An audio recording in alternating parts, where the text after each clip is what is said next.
Ketika Tuhan Yesus dibawa menghadap imam besar Kayafas, ia langsung diinterogasi.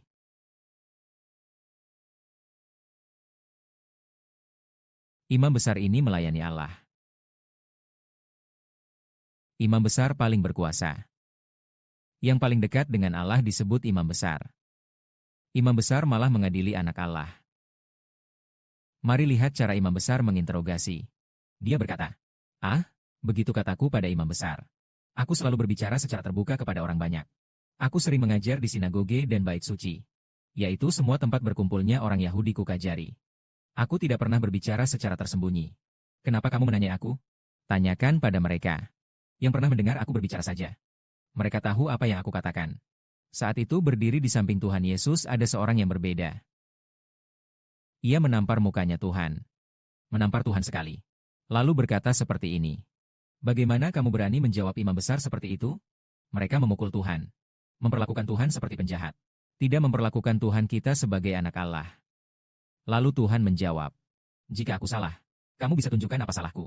Tapi jika aku benar, kenapa kamu memukulku? Saat itu, ada dua orang yang maju untuk menuduh Tuhan. Orang ini pernah berkata, aku bisa menghancurkan bait Allah dan membangunnya kembali dalam waktu 3 hari. Namun Tuhan tidak menjawab sepatah kata pun. Imam besar berkata, kamu tidak menjawab apa-apa? Orang-orang ini menjadi saksi menuduhmu. Mengapa kamu tidak menjawab? Tuhan kita tetap diam. Tidak menjawab sepatah kata pun.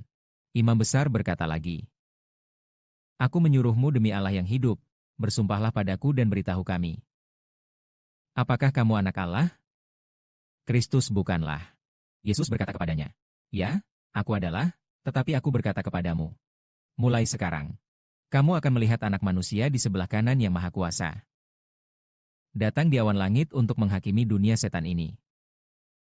Mendengar ucapan itu, imam besar langsung menyobek pakaiannya sambil berkata, ia telah menghujat Allah. Untuk apa kita perlu saksi lagi? Kalian semua sudah mendengar penghujatan itu. Apa yang harus kita lakukan kepadanya? Mereka menjawab, ia harus dihukum mati.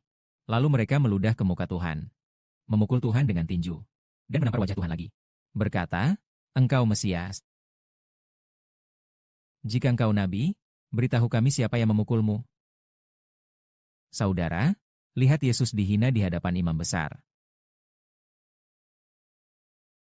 Ia berkata akan duduk di sebelah kanan Allah. Datang dari awan langit. Imam besar langsung merobek pakaiannya. Mengapa dia langsung sobek pakaian? Karena ia cemburu dan benci. Bagi imam besar, dia mungkin tahu Yesus adalah anak Allah. Namun, saat ia tahu Yesus anak Allah, mengapa dia malah merobek bajunya? Dan mengatakan Yesus menghujat Allah? Artinya menghujat itu. Yesus hanyalah manusia biasa. Meski dia mengaku anak Allah. Hanya anak Yusuf dari Nazaret. Dia mengaku anak Allah. Dengan sengaja menuduh Tuhan itu. Kenapa menyebutkan orang Yahudi begitu? Apakah ia tidak tahu Yesus adalah anak Allah? Imam besar tahu hal itu. Lalu kenapa dia tak mengakuinya? Karena imam besar itu orangnya milik setan. Imam besar milik setan. Sedangkan Kristus milik Allah. Orang yang milik setan akan bermusuhan dengan orang yang milik Tuhan. Karena itu imam besar mendengar perkataan Tuhan ini. Dia membencinya hingga ke tulang sumsum. Membencinya hingga ke tulang sumsum. Orang-orang yang mengikutinya juga membencinya hingga ke tulang sumsum. Kemudian, imam besar merobek pakaiannya. Katanya dia sudah mengaku sebagai anak Allah. Salibkan dia. Karena alasan ini. Meskipun itu adalah Allah turun jadi manusia. Bukan anak Allah. Dengan kata lain, jika bukan anak Allah yang turun jadi manusia, melainkan Allah yang turun jadi manusia. Meskipun Tuhan turun menjadi manusia. Imam besar juga membencinya hingga ke tulang sumsum. Karena dia termasuk orang milik setan. Nanti Hebrison akan bilang dia anak Allah. Adalah anak Tuhan Yesus Kristus. Di dalamnya ada roh Allah dan Tuhan. Nanti setelah kebangkitan, akan menerima nama Allah yang Maha Kuasa. Akan menerima nama Tuhan Kristus. Nanti akan duduk di tahta Allah dan Tuhan Kristus. Memerintah seluruh dunia. Berkata seperti ini. Pasti akan dianiaya oleh penguasa agama. Orang-orang di dunia milik setan ini. Seperti yang Tuhan katakan. Dikatakan kepadamu. Imam besar bilang, katakan padaku. Kamu adalah anak Allah. Kristus bukan. Ketika Tuhan mengucapkan kata ini. Orang yang milik setan membencinya sampai ke tulang sumsum.